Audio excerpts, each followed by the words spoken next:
20 questions on 938 Live. 20.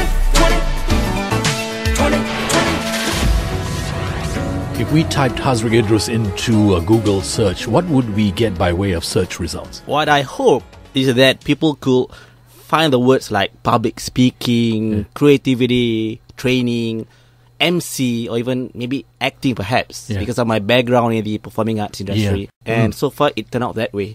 Or the other way around, people type public speaking, Speak Factory came about, which is good. And if they typed in the name of your company, which is the business you operate in the field of personal training or speaking consulting, what would you hope they found if they typed in Speaking Factory? Training. I think that's what I hope is that these people would like to have training as their needs. And if they type in Speaking Factory or even training, for instance, Speaking Factory came up first. That itself is like a marketing tool for people who actually want something, and I hope to offer. Is it likely that that Speaking Factory would appear in terms of search results unless they were looking for a certain specialty? Do you specialize at all? Yes. What we do is we conduct soft skills training, mainly public speaking. But what we do, we actually use theatre-based techniques. Techniques used by actors like diaphragm, breathing, stage presence, what we do as an acting on stage. I bring it over to my training. And this is something called my niche area. So I hope this could help these people to improve their public speaking and speaking confidence. Would you go as far as to say the kind of coaching you provide is a specialty within the general self-improvement field? Well, I would say it's a specialty, but I would say an option for other people. When people look for public speaking, there are a variety of courses and training opportunities. What I hope is to give these people an option. You have this training, why not try this? This is something which is easy to learn, easy to apply, and easy to use. What, in your opinion, is the need for someone to take advantage or avail themselves of a course such as you offer? What is it about our education system that doesn't provide us with these skills? By the time we leave school, we don't already know what you're about to teach us. If you took out the generation that's gone past, say baby boomers like myself, you know, who sort of know the difference, or who sort of straddled the internet age. We knew what things were like before the internet came upon us. Even if we were early adopters and started to take on what the internet provided. In the internet age, we still are unable to have learned from the internet what you provide. What is it about our education system that tells us that we still need someone like you? All right, well, what I feel is that the current system, education system, is very much academic, very much I talk, you listen by the teacher and the students, whereas the training we provide is very much soft skills, very much internal in you. And you need this skill when you go to work. You need this skill when to apply for a job. And given two, say, candidates looking for a position, the bosses would want to have people who can actually speak. So you have two people getting A's. Definitely the boss said, all right, the one that can speak better stands a better chance. Based on what you've just been saying, I mean, the irony about it is that much of your work and much of your training is provided to people who are in school.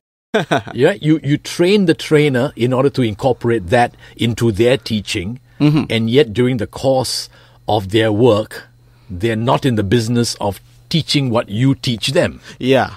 Well, how can they not have known this? And if they didn't know this, why did they call you? So I guess what they need is the skill to deliver in class. Public speaking is not just about standing in front of people.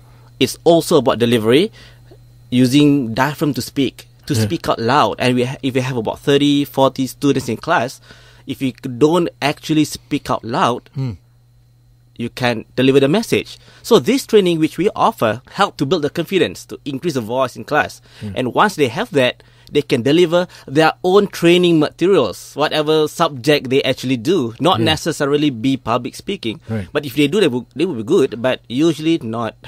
Is training the trainer very much, is it a big part of what you do? it's in the pipeline actually. So what currently we do is very much training the employees, training the staff themselves. So for instance, they need to make a presentation to their bosses, make presentations to their clients. So that's why I hope to impart my knowledge to them and sharing. We're going to talk about a book that you've been working on and you're about to launch in our next part. Before we go to the break, give us an idea of how long it takes for you to develop a certain set of lessons. How do you develop a presentation? I mean, your so-called stump speech. You know, it's the one lesson that you are best known for. You know. And is it unique to someone like yourself, or do trainers or people who do what you do have to have a lesson which no one else teaches? How unique do you think it needs to be for you to succeed in what you do? It's good to have. It's good to be different. Yeah. People want something different. People have so many things to offer, so many things to choose. They would want to choose something that's not been in the market. So the thing is, when I plan my program, I always insert my drama activities, insert my drama techniques, which I've learned as a theatre person. So that, I would say, something different. And this is what I want to offer to these people. And that again, something different, an option, not to be specialty like I mentioned earlier. It's something different for them to take and try and apply for themselves. Who, what, when, where, why, and how.